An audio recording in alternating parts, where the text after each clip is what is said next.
안녕하세요. 임상심리사 2급 제5과목 심리상담입니다. 제11강이고요. 심리상담 현장에서 이제 지금 실제로 상담이 행해지는 여러 가지 상담 유형에 대해서 그 실제 부분에 대해서 학습하고 있습니다. 지난 시간에 이제 집단 상담과 가족 상담, 청소년 상담과 학습 또는 학습 문제 상담에 대해서 학습하였습니다. 이번 시간에는 진로와 직업 상담, 중독 상담, 즉 위기 상담이 함께 행해지는데요. 여기에 대해서 오늘은 학습하도록 하겠습니다. 먼저 진로와 직업 상담입니다. 진로 상담의 이해를 먼저 살펴보고요. 그 실제를 살펴보겠습니다. 진로 상담의 이해를 살펴보면요. 진로 상담이라고 하는 것은 우선 진로에 대한 개념을 보면 한 개인이 일생 동안 일과 관련해서 경험해가는 모든 체험을 바로 진로라고 합니다. 직업적 경력을 의미하는 과거 지향적인 요소와 앞으로 이제 우리가 선택해야 되는 미래적인 이런 요소를 포함하고 있죠. 그래서 여기에 따라오는 진로 상담이라고 하는 것은 개인의 진로 발달을 촉진하고 이 진로를 계획하고 선택하면서 결정하고 실천하는 모든 일련의 과정을 돕는 활동을 바로 진로 상담이라고 할 수 있겠습니다. 따라서 진로 상담의 목표는 직업 세계에 대한 이해를 통해서 본인이 그 진로를 결정하는 직업을 결정하는 데 있어서 의사결정 능력과 그 직업 선택에 및 직업 생활에 대한 능동적인 태도를 함양시키는 것이 주 목적이라고 할 수 있겠습니다. 또한 내담자가 이미 결정했던 직업에 대해서 그 선택한 선택과 그 계획을 확인하는 과정이라고 할 수 있겠습니다. 그리고 직업적 목표를 명백하게 해주는 과정이기도 하죠. 또한 일과 직업에 대한 올바른 가치관을 형성하고자 하는 이런 목적을 가지기도 합니다. 자, 진로 상담의 이론에는 다양한 이론들이 있겠지만요. 우선 특성 요인 이론과 성격 이론, 전생의 발달 이론, 사회학습 이론, 그리고 기타 몇 가지의 이론을 살펴보도록 하겠습니다. 첫 번째 특성 요인 이론입니다. 대표적인 파슨스죠. 특성 요인 이론은 개인의 특성을 직업이나 직무를 구성하는 요인에 이제 관련 지어서 관심을 두고자 하는 그러한 이론입니다. 인간은 각자마다 다른 특성을 가지고 있죠. 그래서 이 다른 특성이 그 직업의 어떤 특성들 간에 특정한 조합을 필요로 한다라는 겁니다. 그래서 이것은 이제 상담자 중심 방법이에요. 내담자 중심이 아니라 좀 독특하다고 볼 수 있겠죠. 그래서 사례 연구를 상담의 중요한 자료로 삼기도 합니다. 그래서 이런 것을 내담자 중심이 아니라 전달하는 이러한 그 주 목표이기 때문에 어떤 그 기술에 그러니까 직업에 대해서 정보를 제공하고 사회적 적응 기술을 알려주는 것을 중요하게 생각하는 그러한 이론이기도 합니다. 두 번째 진로 상담 이론의 두 번째 성격 이론인데요. 대표적으로는 이제 홀랜드 이론입니다.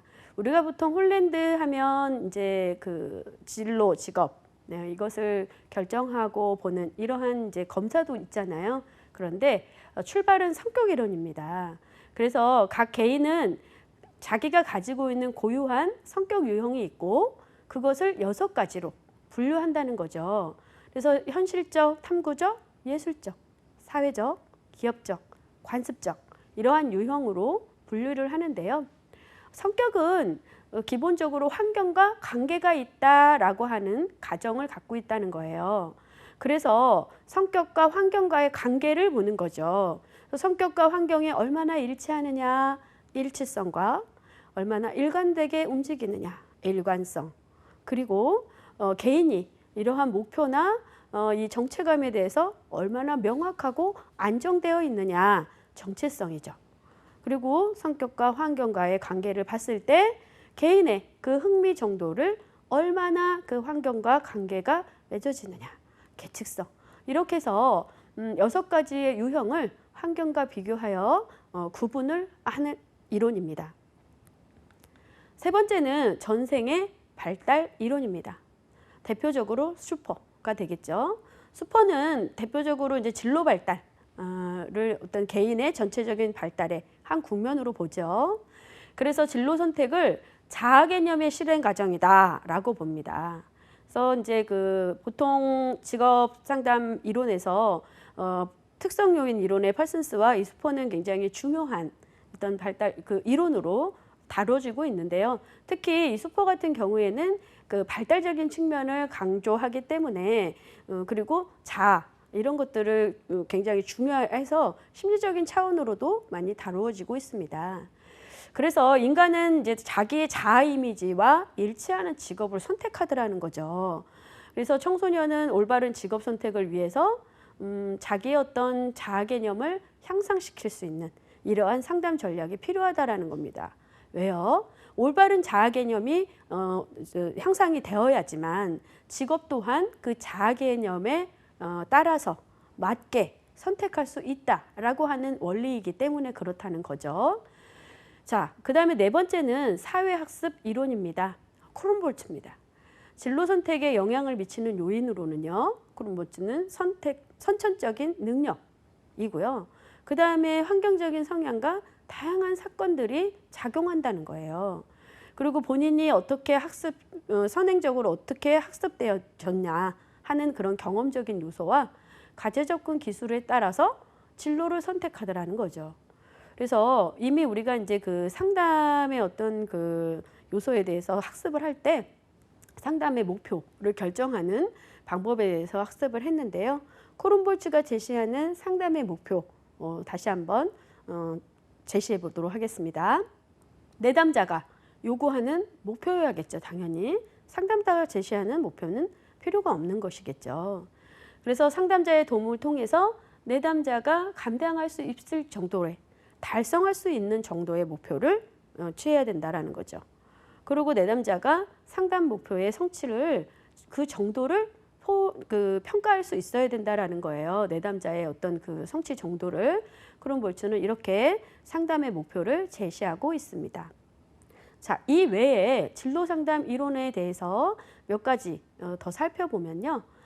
타이드먼과 오하라입니다. 타이드먼과 오하라는 자신의 어떤 직업 발달을 위한 의사결정은 그 과정을 통해서 자신의 자아 정체감을 형성해 나가는 과정이다. 이렇게 이야기하고 있다라는 겁니다. 그래서 직업과 자아 정체감과 연관해서 관련해서 그런 어떤 과정을 주장하고 있다라고 이해하시면 되겠습니다. 터크만은 자아 인식과 진로 의식, 진로 의사결정이라고 하는 3요소를 중심으로 8단계 진로 발달 이론을 제시한 학자입니다. 이렇게 해서 기타 이론으로 타이드먼과 오하라, 터크만 이런 학자들의 진로 상담 이론을 기억하시면 되겠습니다. 그러면 진로 상담은 어떠한 원리로 이루어지는지 보겠습니다. 진로 상담은 진학과 직업 선택에 초점을 맞추어서 전개를 해야 되겠죠. 진로라고 하는 것은 그 안에 진학이라고 하는 개념도 포함이 되어 있기 때문이죠. 그래서 합리적인 진로 의사 결정 과정과 기법을 충분히 체득하고 있어야 됩니다. 진로 상담은 그리고 물론 진로 발달 이론에 근거해야겠죠. 우리가 이제 보통 심리 상담이나 기타 가족 상담 등은 인간 발달, 생애, 발달 이론 이런 것들에 중점을 두고 바탕을 두어야 하는 것처럼 진로 상담 또한 진로 발달 이론에 근거해야 된다라는 것이죠. 왜 그러냐면 이 진로 발달은 한 개인의 진로 선택에 많은 영향을 미치기 때문입니다. 따라서 최종 선택은 내담자 스스로가 결정하도록 유도해야 되는 거죠. 진로나 직업은 결국은 내담자가 여러 가지 어떤 상황과 지도 또는 상담 이런 것들을 통해서 본인의 결정으로 이제 따르는데 간혹 상담자가 지시하고 정해주고 이렇게 하려는 성향이 있는 경우도 종종 있기도 합니다. 자, 진로 상담의 주요 원리를 볼까요? 만성적인 진로 미결정자를 미리 발견할 수 있는 거죠. 그리고 진로 관련 정보를 위해서 상담자는 직업 세계의 정보를 숙지를 해야 됩니다. 왜 그러냐면 직업 세계에 대한 정보는 수시로 빠르게 변화하기 때문이죠. 그래서 굉장히 이 정보에 대해서 민감하게 이제 그 자세를 취하고 있어야 됩니다. 그래서 정보를 나는 1년 전에 정보를 갖고 있다거나 이러면 바람직하지 않다라는 거예요. 그래서 이제 그 진로 상담이라 하더라도 경우에 따라서는 심리 상담 또한 병행하면 더욱더 효과적일 수 있다라는 거죠. 그래서 이제 그 상담의 기본인 신뢰와 공감적 이해를 바탕으로 진로 상담을 진행해야 되는 것 또한 중요한 원리입니다. 지금까지의 내용을 기출문제를 통해 확인해 보도록 하겠습니다. 진로 상담의 목표입니다. 4번 지문을 먼저 볼까요? 옳지 않은 내용이니까 직업 선택과 직업 생활에서 수능적인 태도. 자, 이것은 자신의 어떤 진로나 직업을 선택할 때 또는 선택 이후에 직업 생활을 할 때 과연 거기에 그냥 수능적으로 태도를 취할 수 있도록 그런 태도를 함양하도록 돕는 일일까요? 그렇지 않죠. 적극적으로 자아를 개발하고 그 환경과 조화할 수 있도록 직업 생활을 적극적으로 발전해 나갈 수 있도록 돕는 이러한 과정이죠. 진로 상담의 목표입니다. 직업 세계에 대한 이해를 돕고 의사결정 능력을 함양시키고 직업 선택 및 직업 생활에 대한 능동적인 태도를 함양시키는 것이 진로 상담의 주 목표인데 상급 학교나 진학, 동기를 고취시키는 것은 그 목표에서 벗어난다고 볼 수 있겠습니다. 자, 팔슨스의 특성 요인 상담 특징으로 옳지 않은 거죠. 자, 특성 요인 상담은 상담자 중심 상담 방법이라고 했죠. 그래서 사례 연구 중심으로 이렇게 알려주는 이런 방식의 상담 이론이라고 했습니다. 그래서 문제를 객관적보다는 내담자에 대한 정서적인 이해가 아니라 이론 중심으로 알려주는 이러한 이론이라고 설명드렸습니다.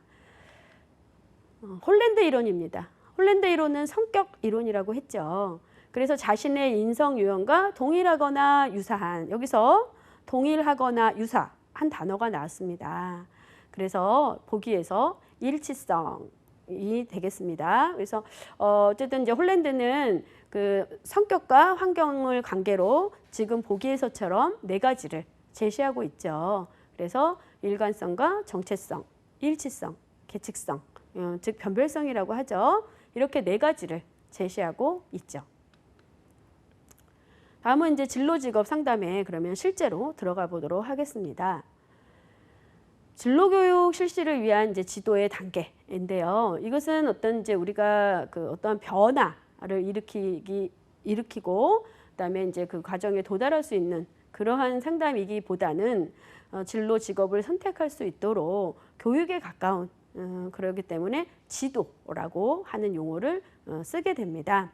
그래서 지도의 단계로는 크게 4단계로 이루어지는데요. 처음에 이제 자기의 어떤 진로를 인식을 해야 되겠죠.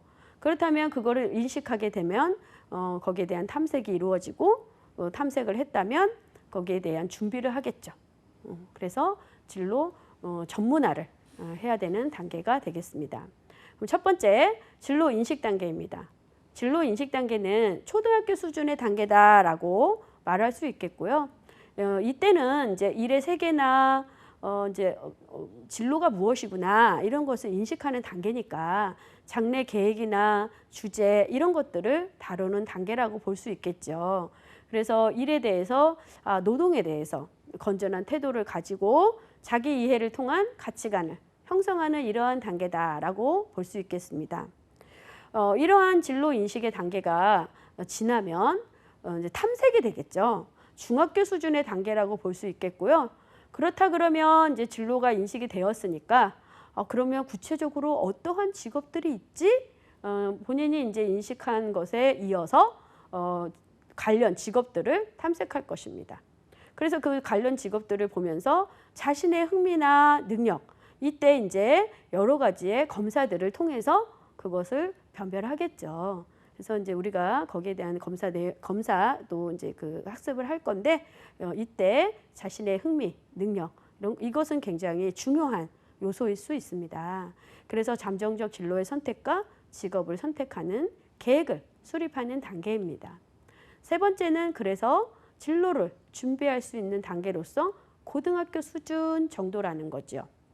그래서 앞에서 이제 선택했던 자신의 직업군, 딱히 이제 결정적으로 결정을 하는 것보다는 직업군을 정해서 거기에 필요한 직업적인 여러 가지 기술이나 지식이나 이런 것을 습득하는 이러한 단계를 거치게 되죠.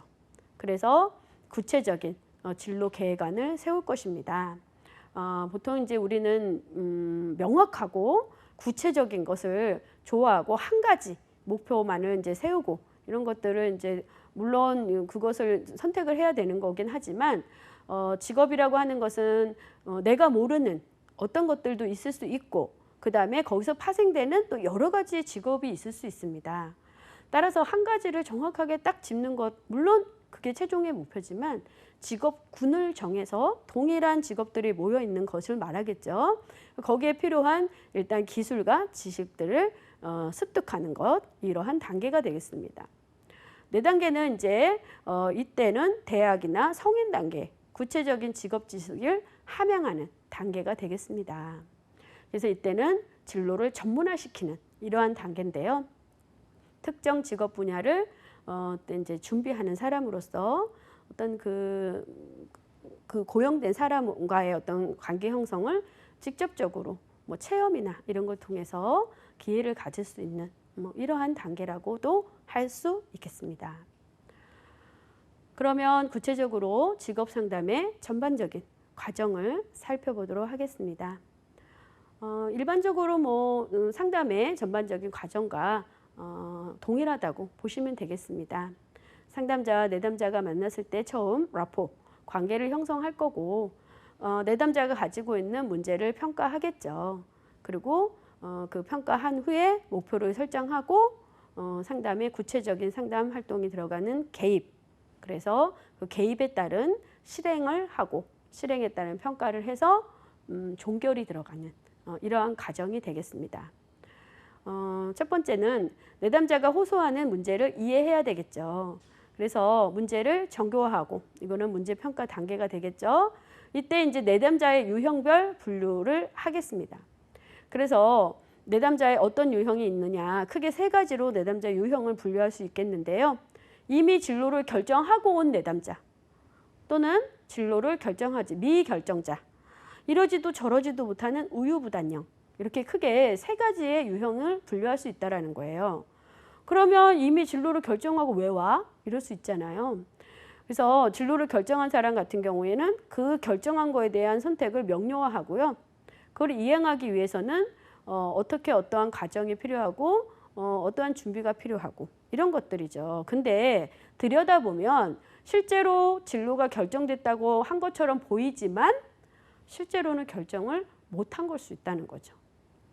두 번째는 진로 미결정자입니다.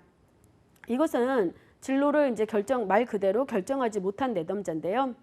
이 내담자 같은 경우에는 특히나 이렇게 그 탐색을 해서 성격적인 문제가 아닌 것으로 판단이 내려질 경우에 이제 그 진로 상담이 진행되는 겁니다. 예를 들어 성격적인 문제거나 병리적인 문제 때문에 진로 미결정이 되었다라고 하면 진로 상담을 할 수 없는 내담자가 되겠죠. 자, 우유부단형입니다. 생활 전반적인 장애를 주는 불안을 동반한 내담자입니다. 이러지도 저러지도 안절부절 못하는 그러한 불안을 동반한 이러한 내담자가 우유부단한 내담자라고 볼 수 있겠습니다.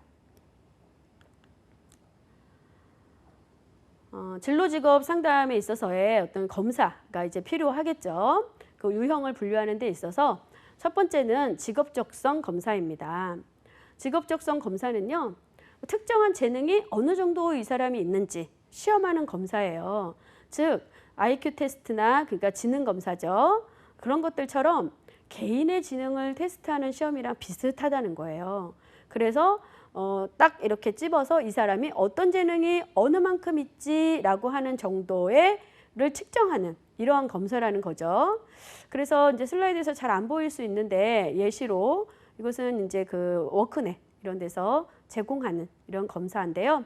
언어력이나 수리력, 추리력, 사용 지각력 이런 것들이 구체적으로 검사되어지고 결과로 수치화되어서 나오는 이러한 검사입니다. 그래서 본인의 능력이 어느 정도 어떤 능력이 어디에서 뛰어난지 명확하게 수치화되어져서 나오니까 그거를 알아볼 수 있는 그러한 검사이기도 합니다. 두 번째는 직업 흥미 검사입니다. 보통 이제 대표적으로 우리가 홀랜드 검사이기도 하는데요. 홀랜드는 6가지로 분리한다고 했었죠. 그 성격적인 측면을 현실형, 탐구형, 예술형, 사회형, 진취형, 관습형 이제 이렇게 분류한다고 했는데요. 개인적인 어떤 특질이 적성과 직업의 특성을 서로 대응시키는 검사예요. 그래서 개인이 적성이나 기질이나 뭐 이런 특정 이런 것들이 특정 직종과 업무에서 얼마나 이제 그 관련이 있는지 이거를 밝혀주는 거죠. 그래서 개인의 진로 개발이나 구직 활동에 있어서 굉장히 유용한 이런 것을 직업을 제공하는 직업 정보를 제공하는 검사입니다. 세 번째는 직업 성숙도 검사인데요. 이것은 진로 종합 검사라고 할 수 있어요. 그래서 이거는 진단적인 성격을 하는 거죠. 앞서 2가지 검사는 이것은 이제 그 진단하기보다는 자신이 가지고 있는 그대로를 보여주는 거고 이것은 무언가 이제 이렇게 그 조언을 해줄 수 있는 진단적인 성격을 가지고 있는 동일 연령대랑 비교해서 본인이 어느 정도에 위치해져 있는지 이런 것들을 볼 수 있는 검사입니다. 네 번째는 직업 가치관 검사인데요. 이것은 자신이 가지고 있는 직업에 대한 가치, 인식 이런 것들을 확인할 수 있는 검사입니다. 따라서 이런 산업 장면에서 직업 검사들을 종종 하는데요. 산업 현장 장면에서 직업 검사를 할 때 특히 조심해야 될 거 있죠. 검사를 할 때 그 사용 목적을 잘 이제 그 탐색을 해야죠. 그래서 사용 목적에 맞게 검사를 실시해야 된다는 거죠. 왜 그러냐면 한 개인이 산업 현장에 투입이 되어 있고 예를 들어서 잘못 선택해서 그 검사를 하게 됐고 그와 부합하지 않는 검사인데 또 더군다나 그 결과조차도 부합하지 않게 나왔다. 그러면 관련 그 산업 현장의 관계자는 그 대상자를 어떻게 생각하겠습니까? 적합하지 않은 사람이라고 판단 내려질 수 있잖아요. 그리고 선발이나 승진 등에 있어서 의사결정을 할 때 굉장히 중요한 요소로 작용하기 때문에 이러한 검사는 특히나 준거타당도를 검증해야 됩니다. 준거타당도라고 하는 것은요. 검사를 통해서 미리 예측하고자 하는 것들이 있잖아요. 이 사람이 여기에 맞나? 맞지 않나? 이런 것들을 예측하고자 해서 어쨌든 검사를 하는 건데 그런 것들을 이제 어느 일정한 그 기준을 정해놓고 그거와 관련성이 있는지의 정도를 파악하는 거예요. 그래서 이런 타당도를 이 검사가 적절한가라는 거를 먼저 검증한 다음에 검사를 실시해야 된다라는 거죠. 따라서 산업 현장에서 이러한 진로 직업 상담, 직업 상담 검사 이런 것들 직업 검사를 할 때는요. 어떤 그 인사 관리에 중요한 의사 결정을 하니까 설득력도 제공하고 하니까 굉장히 유의해야 된다라고 하는 것입니다. 자, 진로 직업 상담에 대한 기출 문제입니다. 최근에 실직한 남자 내담자입니다. 재취업을 희망하는 직업 분야에서 특정한 훈련이나 직무를 수행하는 데 있어서 성공 가능성을 예측한대요. 예측하려고 한대요. 그래서 가장 적합한 검사는 뭐냐? 이 사람이 내가 여기에 맞나? 안 맞나? 이런 걸 보려고 한대요. 내가 여기 재능이 있는가? 라고 하는 거네요. 그러면 IQ 테스트와 비슷한 자기의 어떤 능력 정도를 측정할 수 있는 직업적성 검사가 적합하겠습니다. 진로 미결정 내담자의 특징이 아닌 거네요. 내담자와 그리고 우유부단한 내담자 개입 방법이 아닌 거네요. 자, 장기적인 계획하에 상담하고요. 대인관계나 가족 문제에 대한 개입도 필요합니다. 정보 제공이나 진로 선택에 관한 문제를 명료화, 이 문제를 명료화하는 것은 진로 결정 내담자인 경우에 명료화하고 확인시키고 이런 경우라고 했습니다. 자, 진로 교육을 실시하기 위해서 지도 단계를 순서대로 나열했다고 합니다. 그러면 가장 먼저 무엇을 해야 됩니까? 진로에 대해서 인식을 해야겠죠. 인식을 했다면 거기에 대해서 탐색을 하고, 탐색이 끝나면 그 진로에 대한 준비를 해야겠죠. 준비가 끝나면 취업을 하게 되는 이러한 단계가 되겠습니다. 자, 이렇게 해서 진로 직업 상담을 마치고요. 두 번째, 중독 상담에 대해서 학습할 건데요. 중독 상담은 위기 상담과 함께 이제 이루어지는 이러한 학습 내용이기도 합니다. 자, 중독 상담 학습하도록 하겠습니다. 중독 상담은 중독 상담이라고 하는 개념을 먼저 학습하고요. 중독 상담의 실제 부분에 대해서 학습하도록 하겠습니다. 자, 우리는 먼저 중독에 대한 이해를 살펴봐야 합니다. 중독에 대한 개념은요, 그 사전적인 의미로서 습관을 가져오는 어떤 것에 대해서 이미 내 혼자 선에서 내 의지에 의해서 불가능할 정도로 의존적이 돼버리는 이러한 상태가 중독이 됩니다. 그래서 지속적인 강박적인 사용과 나는 사용하고 싶지 않는데 계속 사용하게 되어지는, 그리고 중단했을 때 어떠한 신체적이나 심리적인 문제 등을 같이 초래하게 되는 이러한 상태가 바로 중독입니다. 자, 이러한 것들을 정신의학적인 관점에서 중독을 보면요. 자, 이것은 이제 물질 중독을 중심으로 봤는데요.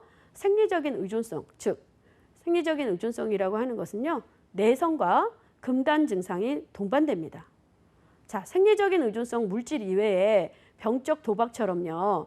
예를 들면은 뭐 카지노 이런 거 있을까요? 점차 큰 액수를 걸고 도박을 하게 되는데 이거를 바로 점점 더 많이, 더 크게 이렇게 해야지 뭔가 만족을 느낀다는 거예요. 이거는 내성이고요. 중단했을 때 불안하고 초조하고 뭐 이런 어떤 신체적인 느낌을 받는다. 이거는 금당 증상이라고 하는 거예요. 그래서 이 초조를 느끼게 되는 특정 행동에 대해서도 일어날 수 있다라고 정신의학적인 관점에서의 중독 의미를 살펴보았습니다. 자, 그러면 이 중독 같은 경우에는 이 용어에 대해서 우리가 이제 그 시험에서는 출제가 자주 되고 있습니다. 또한 이 용어 자체가 굉장히 중요한 작용을 하고 있고요. 용어를 명확하게 여러분들은 알고 계셔야 됩니다. 물질 오용이라고 하는 것은 말 그대로 어떠한 물질에 대해서 의학적이나 어떤 그 사용하고자 하는 목적 이외에 임의대로 사용하는 거예요. 내 맘대로. 그리고 남용은 의도적으로 어떤 그 약물을 다른 목적으로 사용하는 거죠. 자, 오용은 그 처방에 따르지 않고 맘대로 이제 사용하는 거고요. 남용은 의도적으로 약물을 다른 목적으로 사용하는 거예요. 자, 그리고 물질 의존은요, 특정 물질을 반복해서 사용했을 때 정신적이거나 신체적인 변화를 일으켜서 더 이상 중단하거나 조절하는 것을 어렵게 하는 이러한 상태를 의존이라고도 합니다. 중독은 약물 사용에 대해서 강박적 집착이나 일단 사용하기 시작하면 끝장을 보고 마는 이제 이미 조절 불능 상태가 돼버리는 중독은요, 이제 끊을 경우에는 이미 이때는 금단 증상이 나타나기 시작하는 거죠. 이제 그 가끔은 의존과 중독을 같이 사용하기도 합니다. 자, 그리고 다음에 이제 내성인데요. 내성은 약물 사용을 반복을 사용했을 경우에 약물이 신체적인 어떤 반응의 정도가 점점점 이미 약해져 버려요. 그래서 원래 사용보다 더 많이 사용해야 된다라는 거예요. 그래서 교차 내성 같은 경우에는 한 가지 약물에 대해서 이미 내성이 생기면 다른 거를 해도 동일한 효과, 별로 효과가 없다라는 거예요. 이게 교차 내성이라는 거죠. 그래서 이제 이에 따르는 금단 증상 같은 경우에는요, 지속적으로 약물을 사용했는데 갑자기 중단했어요. 그랬을 때 여러 가지 신체적, 정신적 불편감이 나타나는 거죠. 정신적으로는 불안하거나 초조하거나 우울이나 짜증, 특히 이제 가장 주위에서 많이 보는 게 금연했을 때, 흡연하는 사람이 금연했을 때, 그리고 신체적인 증상은 식은땀이 나거나 손떨림이 생긴다거나 뭐 이런 증상이 금단 증상이라고 볼 수 있겠습니다. 그러면 중독의 병인 모델, 이런 것들이 이제 다양하게 모델들이 있는데 우선 중독 약물의 종류를 살펴보고 이제 보겠습니다. 중독 약물의 종류는 다양하게 있는데요. 우리가 이제 그 구체적인 것보다는 주로 우리가 상담 현장에서 많이 쓰여지는 거 위주로 몇 가지만 살펴보도록 하겠습니다. 마취제예요. 마취제는 몰핀이나 헤로인, 뭐 코데인, 그다음에 메타돈 뭐 이런 것들인데요. 효과는 한 4~5시간 이렇게 유지되고요. 헤로인 같은 경우에는 과다 복용하면 어떻게 되나요? 사망할 수 있습니다. 이건 왜 사용하냐면요. 한 번 사용하면요. 평화롭고 내가 몽롱하고 꿈과 같은 행복감을 느껴서 고통스러운 지금 현실의 감각에서 벗어날 수 있다고 합니다. 자, 진정제인데요. 이것은 이제 그 시험 문제 종종 출연하는 어떤 약물이기 때문에 소개를 합니다. 바비트레이트인데요. 이것은 이제 진정 효과를 줄 수 있는 이러한 약물입니다. 근데 이제 진정은 보통 우리가 그 병원 현장에서 막 이제 이렇게 특히 이제 정신과에서 많이 사용하고 있는 약물이기는 한데 이것도 과다 사용하게 되면 이제 그 사망으로 이어지는데요. 우리가 그 예전에 그 마릴린 먼로라고 하는 영화 배우 있죠. 마릴린 먼로가 이 약을 과다 복용해서 사망했다라고 하는 이러한 원인으로도 밝혀지고 있는 약물이기도 해요. 그래서 이제 가바와 시냅시스의 구조에 영향을 줘가지고 우울이나 불면에 도움이 되니까 한 번, 2번 사용하다 보니까 점점 더 많이 사용하게 되고 과다 복용하다가 사망에 이르는 이러한 약물이 되기도 합니다. 세 번째는 흥분제인데요. 코카인이나 암페타민, 이런 암페타민 같은 경우에 문제가 많이 됐었죠. 우리가 이제 무슨 뭐 술 같은 데다 모르게 타가지고 주고 뭐 이래서 문제가 발생되고 대표적인 흥분제이기도 합니다. 이제 우리가 커피에 들어있는 카페인이나 담배에 있는 니코틴 이런 것들도 사실은 흥분제 중에 하나예요. 그냥 우리가 이제 커피 마시고 담배 이렇게 하고 피운다 그러나요? 하고 하면 이제 안정이 되는 듯한 느낌이 나고 커피를 마시면 좀 피로가 가시는 듯한 이러한 느낌이 드는 이런 느낌들인데 이게 흥분제 일종 때문에 그렇습니다. 그리고 이제 환각제인데요. 메스칼린이나 뭐 실로시빈 이런 것들이 환각제의 일종입니다. 이것은 이걸 복용하게 되면 극단적인 행복을 준다고 합니다. 첫 번째 우리가 그 마취제 처음에 줬던 몰핀 같은 거 이런 거랑 비교가 될 수 없을 정도의 환각을 준다고 합니다. 근데 반대로 정서적인 고통도 동반한다고 합니다. 그만큼. 그래서 이제 중독 약물의 여러 가지 종류들을 봤습니다. 그러면 이제 이런 중독 약물에 따라서 그러면 이 원인이 뭘까? 이런 약물에 손을 대는 이유는 뭘까? 질병 모형, 도덕 모형, 심리 성격적 모형, 사회적 학습 모형 이런 것들의 어떤 원인이 있다라고 이제 추측을 하고 있는데요. 질병 모형은요, 중독을 그야말로 생물학적, 환경적 요인을 주로 본다는 거예요. 그래서 이것은 중독이라고 하는 것은 평생 병으로 간주하고 지속될 수 있는 이러한 원인이다라고 보는 관점입니다. 그래서 중독성 물질이 인체에 작용하면서 정신을 역기능적으로 계속 조작하면서 개인의 의지대로 할 수 없는 일종의 질병으로 발병한 거다라고 보는 거예요. 근데 이런 것들은 생물학적이나 유전적인 취약성을 지닌 사람이 약물을 처음 손을 대면서부터 발생한다라고 보는 거예요. 그래서 이제 이거를 치료할 수 있는 개입 방법으로는 약물을 처방하고 자조 모임인 AA 모임, 뭐 12유형 모임 같은 거 이제 집단 상담할 때 소개드렸죠. 그래서 이런 것들로 개입해서 치료할 수 있는 방법을 모색할 수 있고요. 두 번째는 이제 도덕 모형입니다. 도덕 모형은 중독을 이제 개인의 선택으로 간주하는 거예요. 그래서 마치 중독이 된 사람은 처벌받아야 되고 범죄자고 이런 걸로 취급하는 관점이 있죠. 그래서 뭐 개입할 수 있는 방법으로는 도덕적이나 법적으로 처벌하는 뭐 우리 같은 경우에는 우리나라 현재 뭐 도박 같은 경우에 어떻게 돼요? 이제 그 법적으로 처벌하잖아요. 뭐 그런 경우가 되겠습니다. 약물 같은 경우도. 그다음에 이제 그 심리성적 모형인데요. 성격적 취약성으로 인해서 중독이 발생된다라고 보는 거예요. 그래서 이제 자존감이 낮거나 스트레스 대처하는 데 있어서 그 대처 능력이 떨어진다거나 충동 조절 능력이 어렵거나 뭐 이런 경우죠. 그래서 이제 뭐 내가 너무 힘든 상황에서 그 힘듦을 어떻게 감당이 안 되니까 약물을 통해서 하는 이제 그 해소하는 이런 방법이죠. 그래서 정신치료나 가족치료 등으로 개입을 합니다. 사회적 사회 모형으로는요.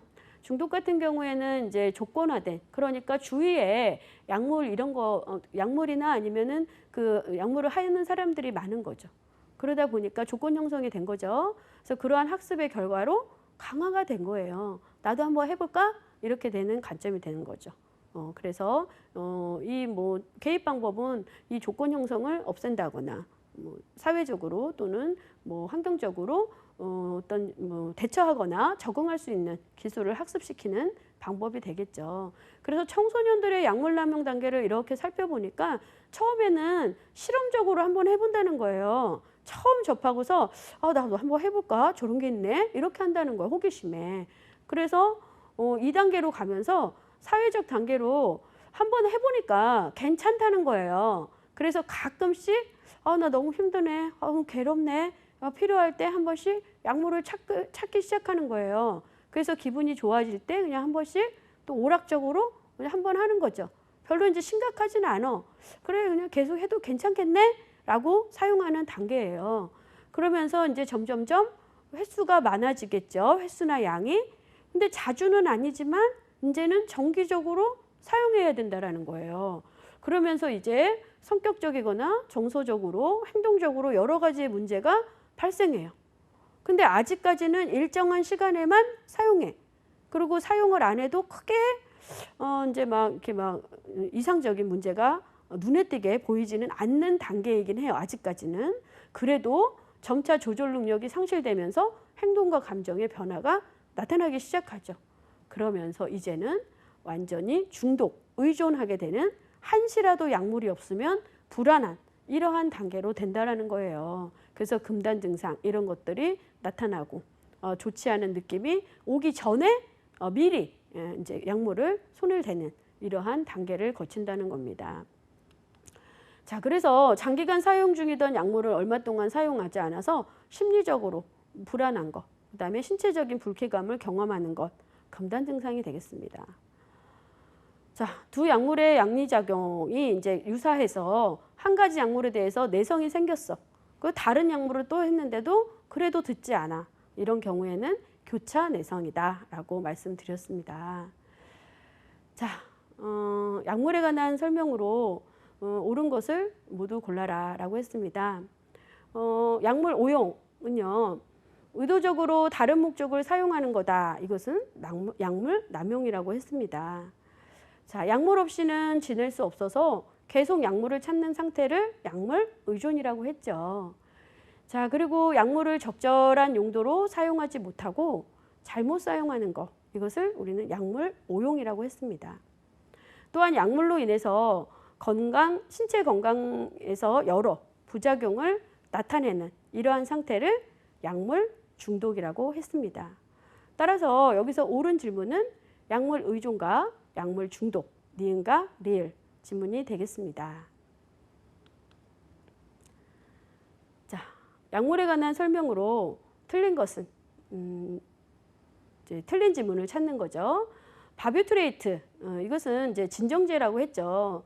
마릴린 먼로가 이제 그 과다 복용해서 사망에 이르렀다고 하는 이런 이제 진정제를 설명드렸고요. 진정제는 가바와 시냅스의 구조에 영향을 주어서 이제 어떤 불면이나 우울에 치료가 되어지는 약물이라고 했습니다. 메스칼린은 환각제고 약물 내성은 동기 대립 과정 이론으로 설명할 수 있다라고 이제 그 옳은 질문으로 볼 수 있겠습니다. 그러면 약물 중독의 단계로 옳은 것은 처음에 청소년은 어떻게 한다고 했습니까? 한번 해볼까? 이렇게 이제 하잖아요. 그러면서 두 번째는 가끔씩 그래 괜찮네 이런 거죠. 두 번째는 이제 일정한 시간에 따라서 하고 그 다음으로는 의존 중독으로 다다르는 한시도 안 하면 견딜 수 없는 금단 증상이 나타나는 두 번째 지문이 되겠습니다. 자, 그러면 중독 상담의 실제에 대해서 보도록 하겠습니다. 약물 중독의 증상은요. 처음에 이제 자기가 본인이 그 약물 중독이라고 하는 것을 압니다. 그래서 수치심을 느끼거나 불편함을 느끼거나 불신, 불안 이런 것들을 갖고 있어요. 그렇지만 잘 드러내지 않으려고 하죠. 그리고 부정합니다. 나 중독 아니야. 이렇게 이야기하는 거죠. 그래서 특정 행동에 대해서 지속적이고 빈번한 사고를 보이는 증상을 보여요. 그래서 일정 기간 동안 특정한 행동을 중단시키잖아요. 그러면 불안감을 느끼고 동요하기 시작하죠. 심지어는 폭력적인 반응을 보이기도 합니다. 그래서 중독 대상을 이용해서 책임을 회피하려고 하죠.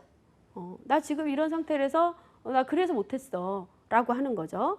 그래서 고도로 위험한 행동을 하기도 하고요. 이제 여기서 고도로 위험한 것은 뭐 주로 폭력적인 행동이겠죠. 그래서 이제 정서적이나 신체적인 안전을 위협하는 이러한 증상을 보이기도 합니다. 청소년 약물 남용의 실태를 보면 우리나라 청소년의 어떤 그 약물 남용 아주 심각합니다. 그래서 OECD 가입 국가 중에 11번째 정도로 높다고 하고요. 청소년 흡연율 또한 굉장히 높은 편이죠. 그래서 이제 연령이 지금 많이 낮아지고 있다고 하죠. 많이 안타깝습니다. 그리고 이제 음주나 흡연하는 부모의 자녀일수록 음주나 흡연 가능성이 높다. 이렇게 통계가 나와지고요. 그리고 주위의 또래 집단이나 친구들이 이제 약물을 사용하면 같이 동조해서 사용할 가능성이 높다. 이렇게 보고 있습니다. 이제 몰려다니면서 왜냐하면 청소년기는 또래 집단이 가장 우선시 되는 집단이잖아요. 그래서 부모보다도 그다음에 누구보다도 가장 중요한 집단이기 때문에 또래 집단에서 같이 이제 어우러지고 소속되기 위해서는 한 번쯤은 사용해 보고 뭐 이럴 수 있다라는 거죠. 그래서 이제 흡연의 조기 시작은 본드나 마약 등 이런 것들로 이어질 수 있다라는 겁니다. 그래서 점점점 더 왜 그러냐면 이런 약물 같은 경우에는요. 약한 거에서부터 점점점 센 것으로 그 다음에 적은 양에서부터 많은 양으로 늘어난다라는 특징이 있기 때문입니다.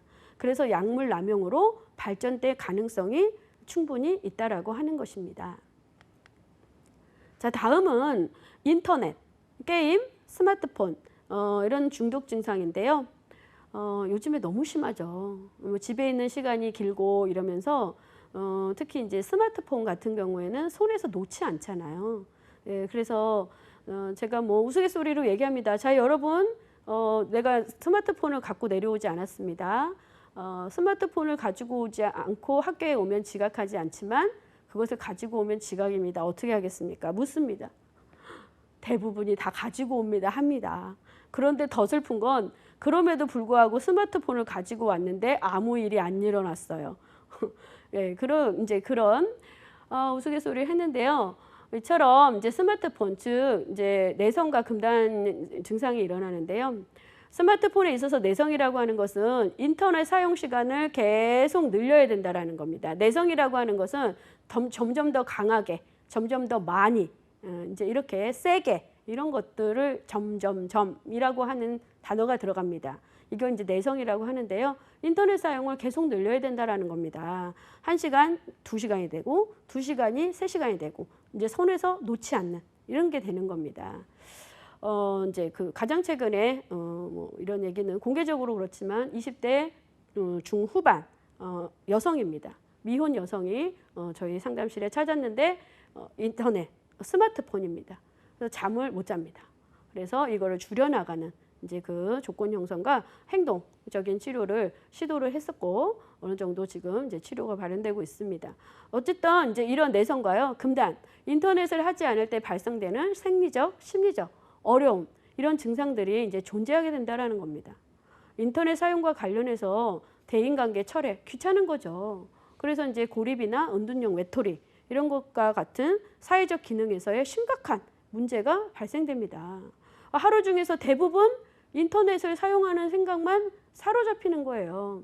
그래서 직업이나 학업 이런 데서 거의 심각한 문제, 왜 그 생각에만 빠져 있으니까요.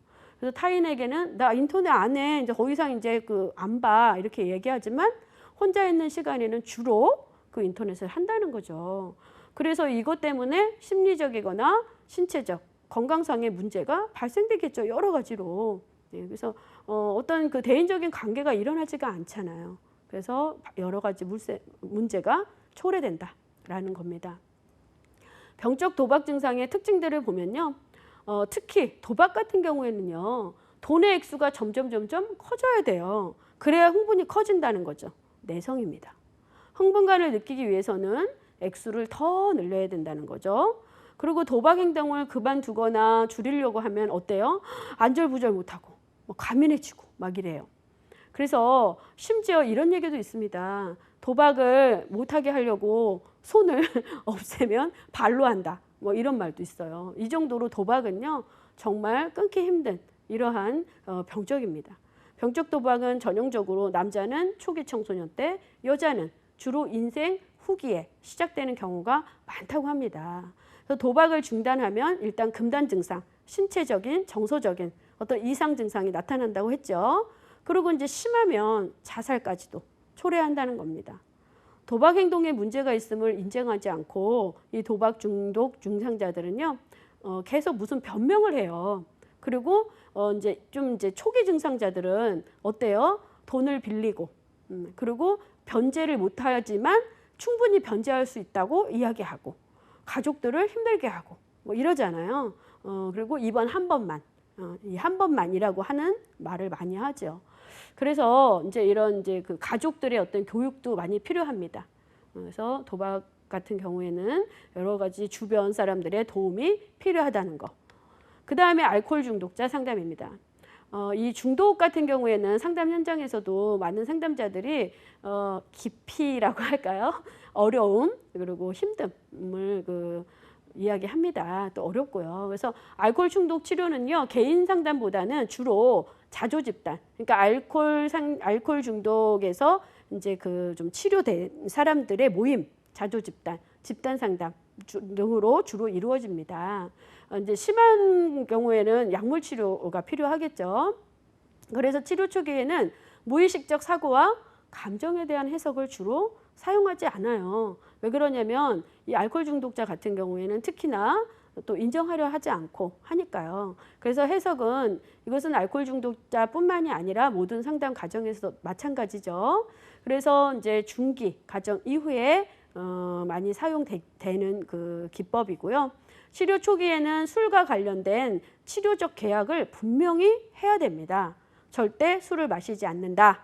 술을 마시면 어찌어찌 한다. 뭐 이런 어떤 계약 조건을 분명하게 해야 돼요. 그래서 문제 행동에 대한 행동 치료를 병행할 수 있도록, 그리고 치료 후기에는 언제든지 재발할 가능성이 있다라는 것을 언급해 줘야 돼요.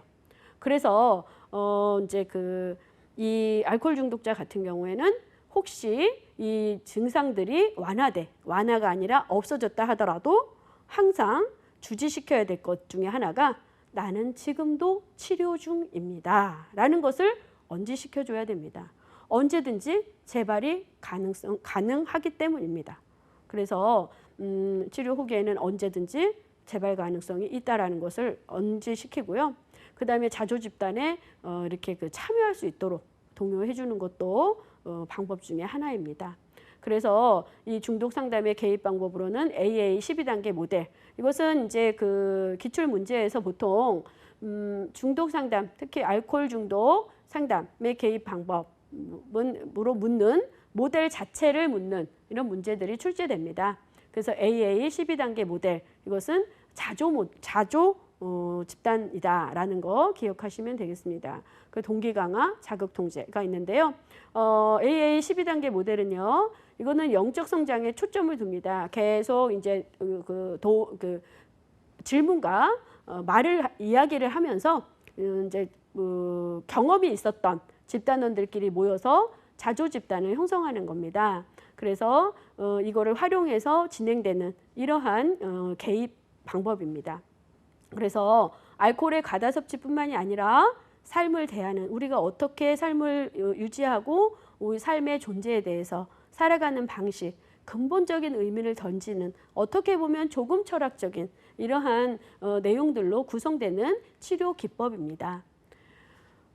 동기 강화 상담입니다. 동기 강화는 이제 초기에는 간단한 개입 방법으로 비교적 지속되는 내담자의 변화를 조금씩 이끌어가는 이러한 방법이에요. 그래서 여기에 이제 상담 기법으로는 OARS라고 해서요. 열린 질문하고, 그래서 그 질문을 통해서 인정하는 겁니다. 그래서 그 인정을 통해서 내담자의 어떤 감정을 충분히 읽고 그 다음에 반영을 해주는, 그래서 거기에 대한 내용들을 요약함으로써 어떤 그 충분히 중독에 대해서 치료할 수 있는 동기를 강화하는 이러한 치료 기법이라고 할 수 있겠습니다. 세 번째는 자극 통제법인데요. 인터넷 중독 상담 전략 중에서 특히나 이제 그 주위에 행동 조성을 하는 겁니다. 그러니까는 뭐 인터넷 중독을 일으킬 수 있는 여러 가지의 요소들을 없애는 거죠. 그러니까 뭐 게임과 관련된 책자라든지, 예를 들어서 뭐 쇼핑 책자, 포르노 사진, 인터넷 사용을 생각하게 할 수 있는 여러 가지 단서가 될 만한 것들을 없애는 겁니다. 그래서 더 이상 이제 그 인터넷이나 스마트폰 이런 것들을 손에서 들지 않게 하게끔 만드는, 자극이 오게끔 하지 않도록 통제하는, 그래서 자극 통제법이라고 합니다. 자, 이에 통한 기출 문제를 확인해 보도록 하겠습니다. 병적 도박에 관한 설명입니다. 병적 도박은요, DSM-5에서 반사회성 성격 장애로 분류한다라고 했는데요. 이미 이제 DSM-5가 여러 번 이제 바뀌었죠. 그러면서 병적 도박이 도박 장애로 명칭이 바뀌면서 물질 관련 및 중독 장애로 구분이 되면서 그 하위로 비물질 관련 장애에 포함이 됩니다. 반사회성 성격 장애로 분류되지는 않는다라는 거죠. 따라서 이제 그 병적 도박 중에서 간단히 또 설명을 짚어보면, 전형적으로 남자는 이제 초기 청소년 때, 그리고 여자는 인생 후반기에, 그래서 왜 강원도의 모 이제 그 카지노 이런 데 가면 왜 이렇게 그 나이 드신 여성분들 이렇게 이제 뭐 돈 많이 가지고 갔다가 다 잃고 막 이렇게 막 힘들어하는 이런 모습들이 종종 이렇게 방송에도 나오고 그러잖아요. 그래서 이 병적 도박은 정말 그 누구의 개입이나 도움 없이는 정말 치료되지 않는 이러한 어려움이 있습니다. 자, 도박 중독의 심리사회적 특징에 대한 설명으로 옳은 겁니다. 자, 도박 중독자들은 대체 도박에만 집착한다고 하고 다른 개인적인 문제를 가지지 않습니까? 그렇지 않습니다. 도박 중독자들은요, 다양한 문제를 동반합니다. 특히 어떤 문제를 동반합니까? 네, 금전적인 문제죠. 왜? 도박을 하려면 이제 내성이 생기잖아요. 점점 더라고 하는 단어. 내성하면 그 단어를 떠올리라고 했죠. 그러니까 조금의 어떤 그 투자가 아니죠. 점점점 더 많은 돈을 이제 그 도박에 이제 그 치중하잖아요. 그러면서 이제 그 중독에 빠져드는, 웬만큼 해서는 이제는 그 만족을 느낄 수 없는 이런 것들을 가져오게 되죠. 그래서 대체로 도박 중독자들은요, 개인적인 문제를 많이 가지죠. 그래서 금전적인 문제, 그에 따른 가족 관계에서 문제, 그다음 대인 관계 문제, 거기에서 오는 뭐 개인적인 여러 가지 문제들을 가져오게 됩니다. 그래서 이제 그 직장에서도 도박 자금 때문에 문제들이 생기죠. 그리고 그 도박만 생각이 되기 때문에 업무에 집중할 수 없잖아요. 그리고 심리적으로 단기적인 만족을 추구하기보다는 어떤 장기적인 만족을 추구한다라고 했는데, 이거는 아니죠. 단기적인 만족을 확 추구하잖아요. 그래서 결국은 도박 행동에 문제가 있음을 본인은 인정하지 않아요. 그리고 계속 변명하려 들죠. 아, 네, 이번에 한 번만 더 하면 이제 잘 될 거야. 막 이렇게 변명하려고 들잖아요. 그래서 이러한 특징을 가지고 있다라는 겁니다. 자, 청소년 개입 중독 치료와 관련해서 적합하지 않은 겁니다. 자, 두 번째 질문 한번 볼까요? 상담의 목표를 부모님과 의논해서 상담자가 정해준다? 어떠한 상담도 상담자가 절대로 그 목표를 정해주지 않습니다. 특히나 청소년과 관련해서는 이제 직접 의논해서 이제 부모님과 의논 정도는 하겠지만 청소년 내담자와 직접 이제 의논해서 직접 결정하도록 방향을 설정해 주는 것이 그 목표이겠죠. 그리고 이제 특히 PC방에 다녀온 것을 기록하게 하고 그리고 상담 과정에서 상담자가 24시간 지켜볼 수는 없잖아요. 그래서 어머니를 조력자로 적극적으로 개입을 시키고 그리고 이제 자기 관리를 철저하게 운동을 뭐 하게 한다거나 아니면은 뭐 좋은 습관을 가지도록 일상생활에 훈련을 시키는 것도 중요한 게임 중독 치료의 일부이기도 합니다. 요즘에 이 게임 중독 치료가 굉장히 많고요. 사례가. 그리고 어렵습니다. 그리고 단기간에 해결될 수 있는 그러한 문제도 아닙니다. 알코올 중독자 상담에 대해서 옳지 않은 겁니다. 가족을 포함해서 타인의 방해를 받지 않기 위해서 저 사람 알코올 중독자야, 나 알코올 중독자야 라고 해서 비밀리에 상담합니까? 그렇지 않습니다. 모든 이제 중독 같은 경우에는 물론 그렇다고 해서 모든 사회에 떠벌리는 건 아니지만 특히 이전 단계에 금연을 한다거나 금주를 할 때는 이제 그 다 공개를 해서 그것을 이제 나 지금 진행 중이다 의지를 밝히는 것을 이제 그 권하고 있죠. 네. 이렇게 해서 알코올 중독 상담에 대한 설명 옳지 않은 지문 1번입니다. 네, 이렇게 해서 우리가 이제 그 중독 상담까지 진행을 했습니다.